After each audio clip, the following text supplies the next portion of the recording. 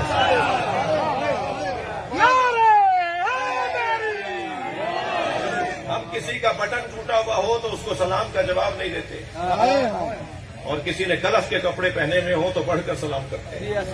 تو کیا چیز دھوکہ دے رہی ہے؟ اگر کوئی سائیکل پر آئے تو ہم اس کے سلام کا جواب نہیں دیتے، اور اگر کوئی 2 کروڑ کی گاڑی سے اترے تو ہم بڑھ کر سلام کرتے ہیں۔ کیا چیز دھوکہ دے رہی ہے؟ لباس۔ بڑے مکان میں رہنے والے کا احترام اور جھگی میں رہنے والے کی بے احترامی، دھوکہ ہو رہا ہے یا نہیں ہو رہا؟ پیسہ اللہ نے مومن کے لیے بنایا ہے، دنیا مومن کے لیے بنائی ہے، بس مومن کو یہ سمجھنا چاہیے کہ مومن کو دنیا کے لیے نہیں بنایا۔ آپ تھک رہے ہیں میری باتوں سے، تو میں مغرب کا وقت بھی قریب ہے اور بہت جلدی پیغامات دینا چاہوں گا۔ یہ جو فقیر ہوتے ہیں نا، واقعی فقیر عاشق، ان کا انداز کچھ اور ہوتا ہے۔ مقدس بھائی کو بھی دیکھ کر مجھے تھوڑا سا رنگ پکڑ رہا ہوں۔ ایسے ہی ایک عاشق حسین بازار سے گزر رہا تھا، تو ایک دودھ والے نے آواز لگائی کہ دودھ پیو گے؟ تو پہلے تو اس کی دکان کو اچھی طرح دیکھا اور کہا پلا دو، اس لیے کہ ہر ایک کا یہ کھاتے نہیں، ہر ایک کا نہیں کھاتے۔ اس نے کٹورا بھر کے دودھ کا دیا، دودھ پی لیا۔ دودھ پی کے جو 2 قدم چلے تو ایک نشیبی جگہ تھی، اس میں کیچڑ تھی، ان کا پیر اس میں گیا، چھینٹیں اڑی تو دیوار کے کونے سے کھڑے 2 آشنا باتیں کر رہے تھے، ایک لڑکی ایک لڑکا، 2 آشنا آپس میں باتیں کر رہے تھے۔ تو وہ چھینٹیں جا کے لڑکی کے منہ پہ لگی، تو جس کے منہ پہ جا کے وہ چھینٹیں لگی اسے تو کوئی پریشانی نہیں ہوئی، وہ دوسرے صاحب جو تھے وہ 2 قدم آگے بڑھے اور 4-6 تھپڑ مارے، تمہیں نظر نہیں آتا تم نے یہ کیا کیا؟ تو آسمان کو دیکھ کر کہنے لگے یا اللہ کہیں دودھ پلاتا ہے کہیں تھپڑ لگواتا ہے۔ ابھی انہوں نے یہ کہا کہ وہ لڑکی زمین پہ گری، تڑپنے لگی، مر گئی۔ تو لوگ قریب آ گئے، کہنے لگے تم تو بھائی اللہ کے ولی ہو، بد دعا دی مر گئی؟ کہنا نہیں میں نے کسی کو بد دعا نہیں دی، 2 یاروں کا مسئلہ ہے، ایک یار نے مجھے مارا، ایک یار نے اسے مارا۔ عاشقوں کی دنیا کچھ اور ہے۔ ذرا صلوات پڑھیں محمد و آل محمد۔